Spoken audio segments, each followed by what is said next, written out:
أعوذ بالله من الشيطان الرجيم.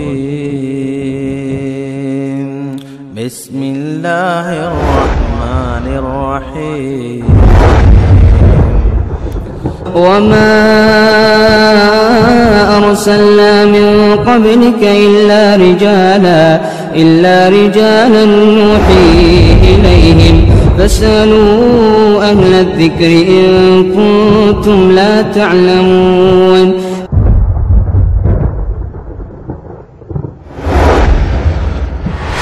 اگر ایک شخص کے 3 یا 4 بھائی ہیں مگر ان میں سے کسی ایک ہی کے پاس اس کے والدین رہتے ہیں، پھر کسی دھوکے پر یا والدین کی مرضی سے وہ شخص اپنے بھائیوں کی حق تلفی کر لے، اپنے حق میں زیادہ جگہ لے لے، تو اس کا کیا حکم ہے؟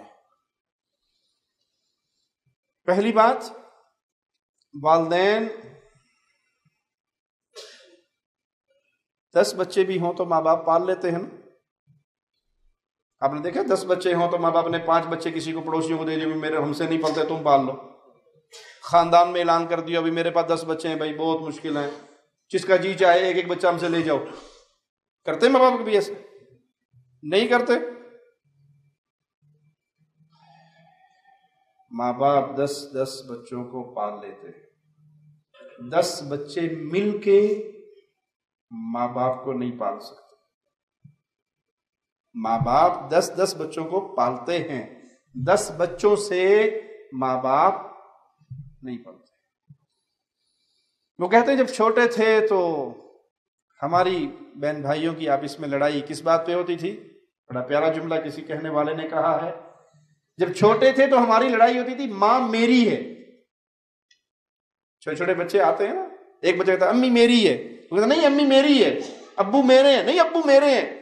بچپن میں اس بات پہ لڑائی ہوتی تھی کہ ماں میری ہے، باپ میرا ہے۔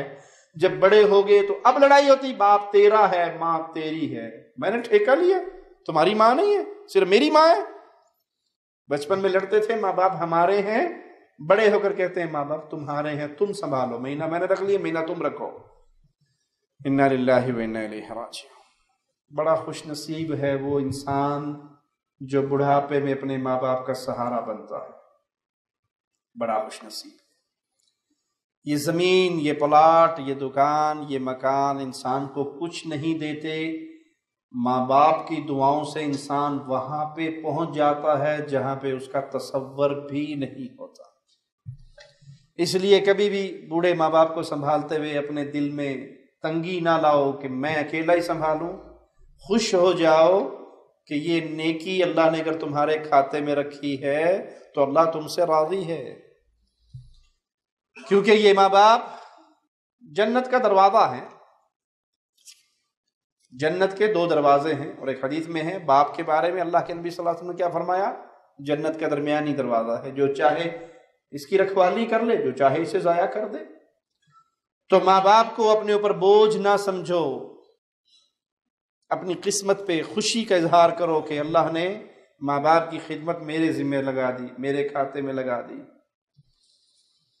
انسان اپنی نماز سے، اپنے روزے سے، اپنے حج سے، اپنے زکوٰۃ سے، اپنے صدقے و خیرات سے وہاں پر نہیں پہنچ سکتا جہاں پر وہ ماں باپ کی خدمت سے پہنچ جاتا۔ اللہ جتنا اس سے راضی ہوتا ہے۔ ایک قاتل نے آ کے سوال کیا تھا ابن عباس سے رضی اللہ عنہما، میں نے قتل کیا ہے، میرے لیے کوئی نیکی ایسی بتا دو جس سے کروں اور میرا یہ گناہ ہلکا ہو جائے، معافی مل جائے۔ اب نیکی تو ساری، جہاد بھی موجود تھا، حج بھی موجود تھا، روزے صدقے خیرات کے سارے ذرائع موجود تھے، ساری چیزیں موجود تھی۔ ابن عباس رضی اللہ عنہما مفسر قرآن پوچھتے ہیں تیری ماں زندہ ہے؟ تیری ماں زندہ ہے؟ کہا نہیں، ماں زندہ نہیں، ماں اللہ کے پاس چلی گئی، ماں فوت ہو گئی۔ پھر اور نیکی کی باتیں بتائی، رخصت کر دیا۔ سائل کا سوال ابن عباس کے شاگرد کے دماغ میں تازہ رہا کہ اس نے قتل کے گناہ کے بارے میں آپ سے سوال کیا تھا اور آپ نے کہا ماں زندہ ہے، یہ کیا بات ہوئی؟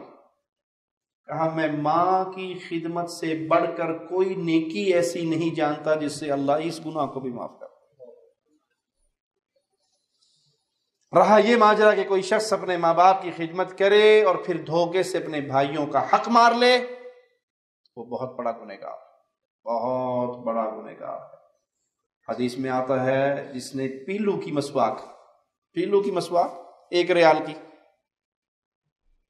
پیلو کی مسواک ناحق کسی کی ماری ہوگی، قیامت کے دن اس کا بھی جواب دینا پڑے گا۔ اور جس نے 5 مرلے 2 مرلے 10 مرلے مار لیے، زمین مار لی، یہ 7 زمینوں کا توق اس کے گلے میں پڑے گا۔ ماں باپ چونکہ بڑھاپے میں ہوتے ہیں تو اپنے ماں باپ کی ہلاکت کا ذریعہ نہ بنے کہ آپ انہیں پریشرائز کر کے، ڈرا دھمکا کے، یا کوئی لالچ دے کے، یا کوئی دھوکہ دے کے اور زبردستی ان سے انگوٹھے لگوا لیں اور سائن کروا لیں اور بہنوں کا حق مار لیں اور بھائیوں کا حق مار لیں۔ ماں باپ کی آخرت کو خراب نہ کرو، ان کی قبر کو آگ کا گڑھا نہ بناؤ۔ اگر کوئی باپ یہ کرنا چاہے کہ بھائیوں کو دے جائے اور بہنوں کو، اپنی بیٹیوں کو محروم کرتا ہو، تو اولاد کو چاہیے وہ باپ کو سمجھائے، ابا جان یہ شریعت کا مسئلہ نہیں ہے، یہ قوم قبیلے کا رواج چلتا آ رہا ہے، اس رواج کو توڑو، یہ ساری زمین سب کے اندر برابر تقسیم کرو، کسی پہ ظلم کر کے نہ جاؤ۔ کیونکہ ایک صحابی نے اپنے ایک بیٹے کو غلام دیا، پیارے نبی صلی اللہ علیہ وسلم کے پاس یہ ماجرا پہنچا، آپ نے کہا تیرا ایک ہی بیٹا ہے؟ کہا نہیں میرا ایک بیٹا تو نہیں ہے، بیٹے تو کئی ہیں۔ کہا ہر بیٹے کو تو نے غلام دیا ہے؟ کہا نہیں ہر بیٹے کو تو نہیں دیا، میں نے تو ایک کو ہی دیا ہے۔ کہا تیرا جی چاہتا ہے سارے بیٹے تیرے ساتھ حسن سلوک کرے؟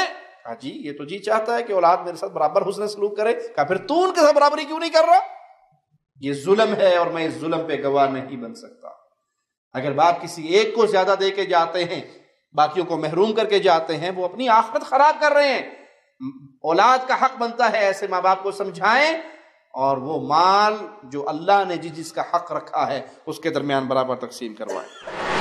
اتحیات پڑھتے ہوئے انگلی کا اشارہ کب اور کیسے کرنا چاہیے؟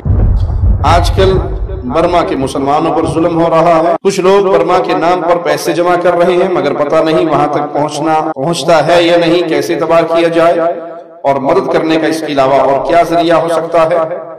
نمازی کے آگے سے گزرنے کا معاملہ کیا ہے؟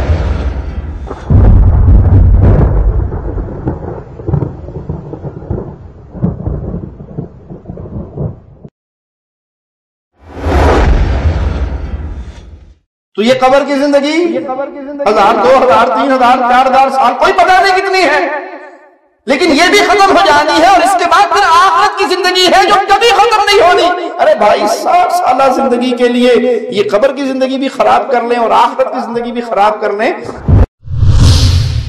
كنتم خير أمة أخرجت للناس تأمرون بالمعروف وتنهون عن المنكر وتؤمنون بالله